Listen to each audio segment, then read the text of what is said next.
다 함께 찬양 드리겠습니다.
기도 제목 보시면서 합심으로 기도하겠습니다.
하나님 아버지, 하나님을 주인으로 모시고 섬기는 해를 맞아 내가 내 인생의 주인 되었던 것을 회개하며 주인 삼았던 모든 것을 내려놓습니다.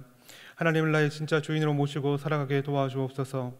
그리고 내 인생의 참 주인이신 하나님께 모든 것을 맡기고 순종할 때 책임져 주시고 보호하시며 인도하시는 은혜를 누리며 살게 하옵소서.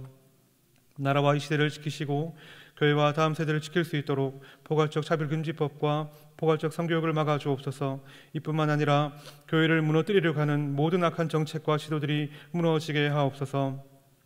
이 어려운 때에 우리 교회를 이끌어 가시는 담임 목사님을 더 강력하게 붙들어 주시고 코로나 시대를 잘 감당할 수 있는 성령의 지혜를 주시고 주신 사명을 잘 감당하고 사역에 집중할 수 있도록 모든 사단의 공격을 은혜의 불성각으로 막아 주옵소서.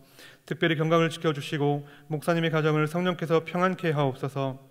담임 목사님께 넘치는 영감과 강력한 영권을 주어주셔서 시대적 사명을 힘있게 감당하게 하시고 다음 세대를 세우는 일과 복음 통일과 열방 선교를 잘 감당할 수 있게 하옵소서. 오늘 이 시간 말씀을 통해 은혜 주실 하나님을 기대합니다. 우리를 사랑하시는 예수님 이름으로 기도드립니다.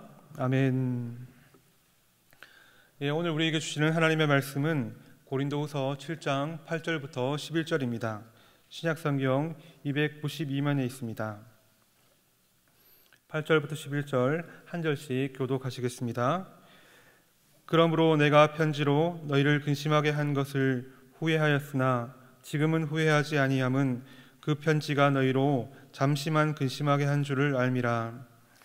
내가 지금 기뻐함은 너희로 근심하게 한 까닭이 아니요 도리어 너희가 근심함으로 회개함에 이른 까닭이라. 너희가 하나님의 뜻대로 근심하게 된 것은 우리에게서 아무 해도 받지 않게 하려 함이라. 하나님의 뜻대로 하는 근심은 후회할 것이 없는 구원에 이르게 하는 회개를 이루는 것이요 세상 근심은 사망을 이루는 것이니라. 보라, 하나님의 뜻대로 하게 한 이 근심이 너희를 얼마나 간절하게 하며 얼마나 변명하게 하며 얼마나 분하게 하며 얼마나 두렵게 하며 얼마나 사모하게 하며 얼마나 열심히 있게 하며 얼마나 벌하게 하였는가.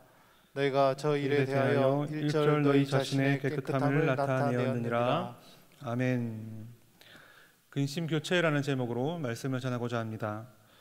제2차 세계대전 중에 전쟁터에서 죽은 미국 군인의 숫자는 약 20만 명 정도라고 합니다.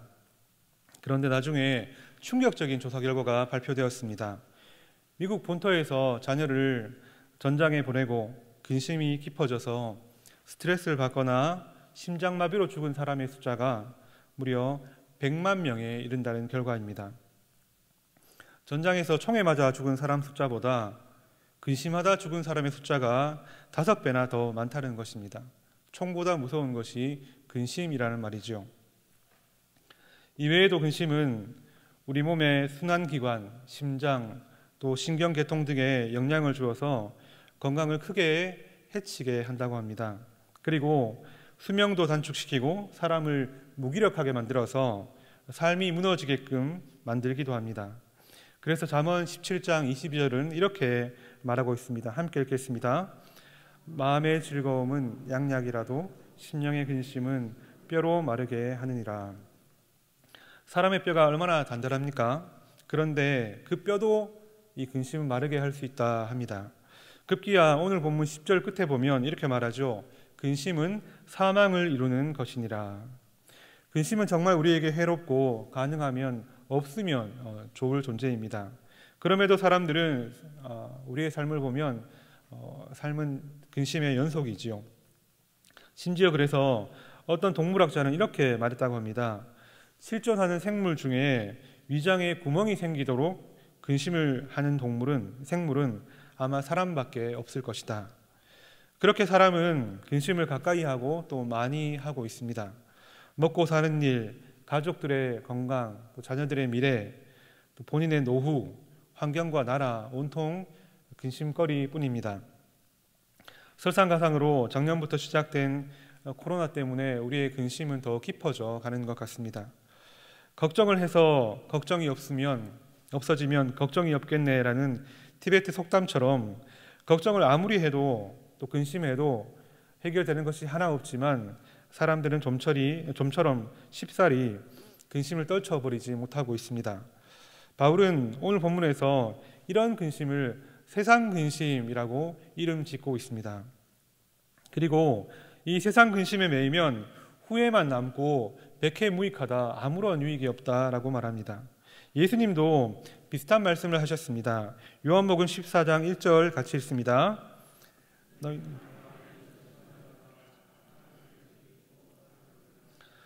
성도에게 가장 중요한 것이 믿음이지요.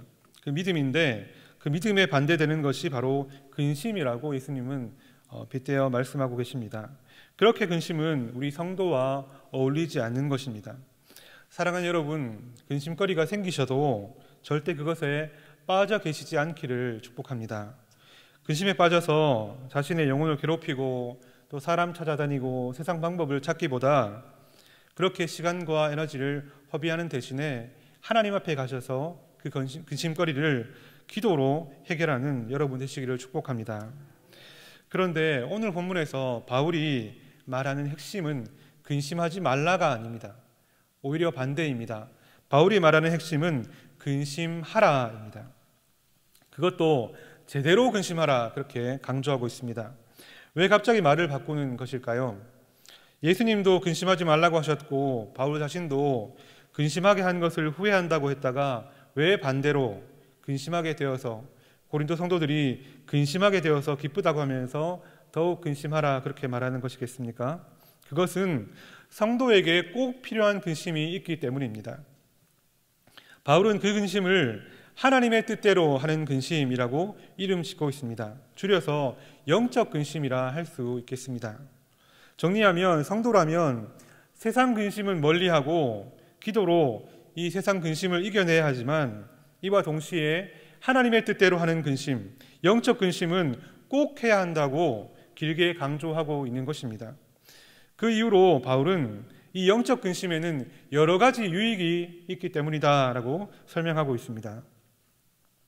그렇다면 영적 근심의 유익들은 무엇이겠습니까? 영적 근심의 첫 번째 유익은 회개함에 이르게 된다는 것입니다. 9절 상반절 다시 읽습니다. 내가 지금 기뻐함은 너희로 근심하게 한 까닭이 아니요 도리어 너희가 근심함으로 회개함에 이른 까닭이라. 영적 근심을 통해 성도는 회개함에 이를 수 있습니다. 다시 말해 잘못된 방향으로 가던 삶을 바른 방향으로 돌이키게 된다는 것입니다. 그런데 이 회개의 과정에서 꼭 필요한 것이 바로 영적 근심이란 것입니다. 회개는 은혜 받으면 자동적으로 되는 것이 아닙니다. 근심이 필요합니다. 내 삶을 돌아보면서 고민하고 씨름하는 가운데 나의 죄를 발견하고 또 죄를 하나님께 고백하며 결국 그 죄를 삶에서 내려놓는 근심을 통해 우리는 참된 회개에 이르게 되는 것입니다. 영적 근심의 두 번째 유익은 10절에 있는데요. 회개로 말미암아 구원에 이르게 된다는 것입니다. 이 10절에 사용된 구원은 예수님을 처음 믿을 때 하나님의 자녀가 되는 과거적인 측면의 구원을 말하는 것이 아닙니다. 그것은 칭의라고 하는데 그것이 아니라 지금 고린도 교회 사람들은 이미 오래전에 예수님을 믿은 그런 사람들입니다. 그래서 여기서 말하는 구원은 구원의 현재적인 측면, 성화를 말하는 것입니다. 다시 말해 하나님의 자녀가 된 이후에 점점 더 삶과 인격이 성숙해져서 예수님을 닮아가는 성화를 지금 말하고 있는 것이죠. 그런데 이 성화를 이루는 것도 예수님 닮아가는 것도 영적 근심을 통해 가능하다는 것입니다. 더 예수님을 닮아가고 싶은 마음, 또 더 예수님을 따라가고 싶은 그런 근심이 우리로 하여금 이 성화를 가져다 주게 한다는 말입니다. 그리고 특별히 바울은 이 성화는 우리의 삶에 후회할 것이 없게 한다, 그렇게 덧붙이고 있습니다. 여러분, 후회 없는 삶을 살고 싶은 것이 우리 모두의 소원이 아닙니까? 그러면 영적 근심을 통해 성화를 이루시면 됩니다. 그러면 더 예수님 닮아가게 되고 우리의 삶이 예수님을 따라가기 때문에 우리의 삶에 후회할 것이 줄어든다, 바울은 말을 하고 있습니다. 영적 근심의 세 번째 유익은 역동적인 신앙생활을 하게 한다는 것입니다. 11절 다시 읽겠습니다. 보라, 하나님의 뜻대로 하게 한 이 근심이 너희로 얼마나 간절하게 하며 얼마나 변명하게 하며 얼마나 분하게 하며 얼마나 두렵게 하며 얼마나 사모하게 하며 얼마나 열심히 있게 하며 얼마나 변하게 하였는가. 너희가 저 일에 대하여 1절 너희 자신의 깨끗함을 나타내었느니라. 개인적으로 11절은 제가 참 좋아하는 구절입니다. 이 말씀을 드리는 이유는 여러분 마음에도 이 11절이 꼭 품어졌으면 좋겠다 하는 바람에서입니다. 우리 안에 시작된 영적 근심은 회개의 문을 열고 성화의 길을 가게 합니다. 그리고 참된 성화의 길을 가는 성도는 11절에 말하는 것처럼 우리의 전인격이 반응하고 우리의 모든 삶을 관통하는 적동적인 그런 신앙생활을 나타내 보입니다. 여러분, 지금 우리 옷 속에, 우리 품 속에 뜨거운 불타는 장작을 품고 있다고 한번 상상해 보십시오. 전혀 티를 내지 않고 가만히 있을 수가 있을까요? 그 열기에 우리는 도저히 그럴 수 없을 것입니다. 처음에는 뭔가 타는 냄새가 날 것입니다. 연기도 나고 어떻게든 조금씩 티가 나겠죠. 좀 더 지나면 누구라도 난리가 날 것입니다. 마찬가지로 영적 근심은 우리로 하여금 성도의 티가 나게 합니다. 나아가 멈추지 않고 계속 영적 근심을 품고 살아간다면 얼마나 역동적인 그런 신앙생활이 되겠습니까?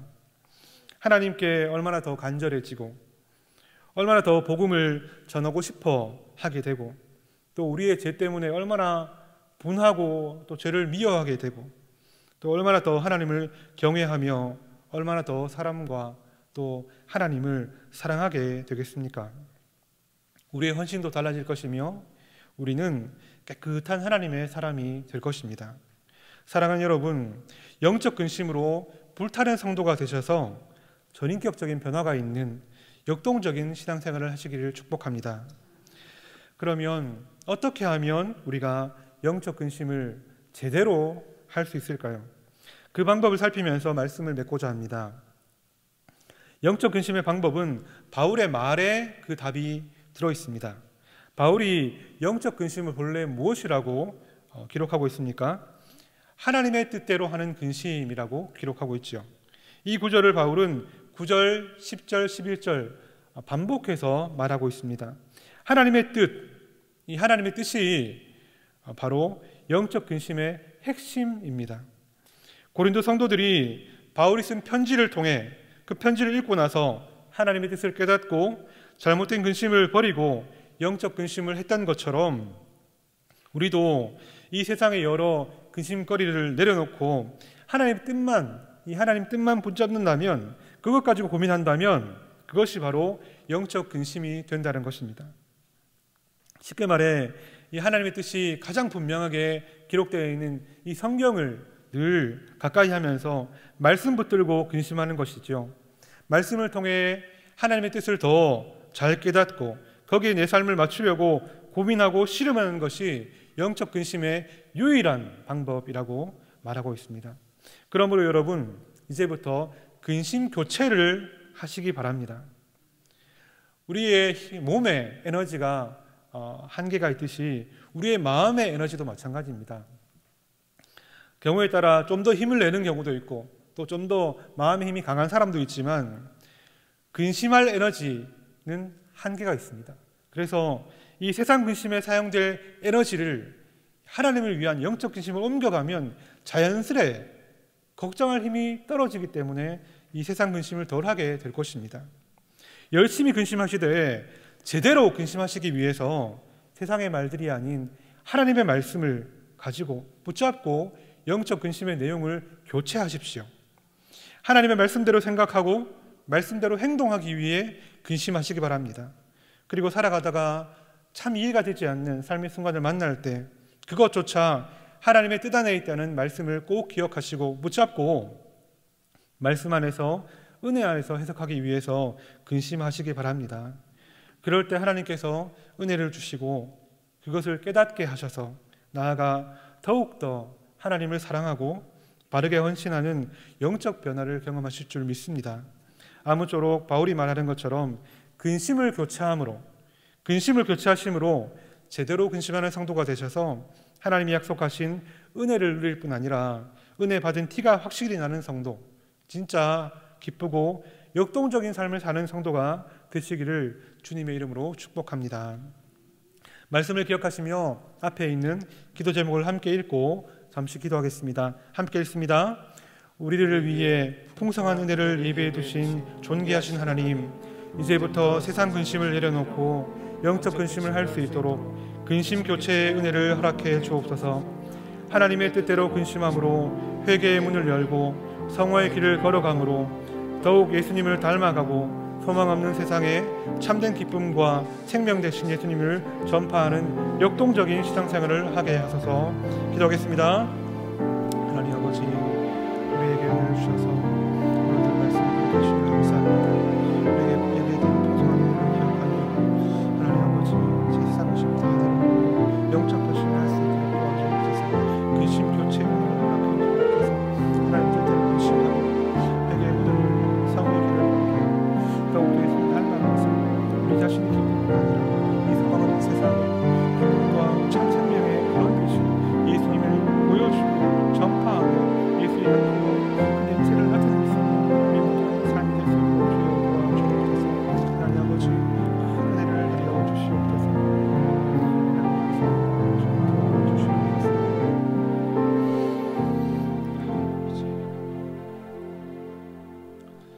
우리를 사랑하시는 하나님 아버지, 오늘도 은혜의 자리에 불러주시고 찬양과 기도로 마음을 올려드리고 말씀으로 하나님의 뜻을 깨닫게 하셔서 감사드립니다. 이 세상은 참으로 근심된 일이 많고 곤고한 일이 많습니다. 어디서도 참된 평안을 찾을 수 없어 늘 근심하는 우리에게 은혜와 긍휼을 베풀어 주시옵소서. 세상 근심에서 벗어나 하나님의 뜻대로 하는 근심으로 근심 교체하게 하옵소서. 우리가 하나님이 기뻐하시는 것이 무엇인지 근심하고 고민하며 그대로 살기 위해 힘쓸 때 우리에게 회개의 영을 부어주시고 성화의 길을 갈 수 있는 힘을 주옵소서. 날마다 점점 더 예수님을 닮은 삶과 인격으로 변화되게 하시고 역동적인 신앙생활을 하게 하옵소서. 또한 바라기는 소망 없고 근심에 함몰되어 있는 이 땅에 참된 기쁨과 생명 되신 예수님을 전할 수 있는 전도자로 우리 모두를 사용하여 주시옵소서. 제자를 위해, 이 땅을 위해, 그리고 우리를 위해 밤이 맞도록 기도하시며 근심의 본을 보여주신 예수님의 이름으로 기도드립니다.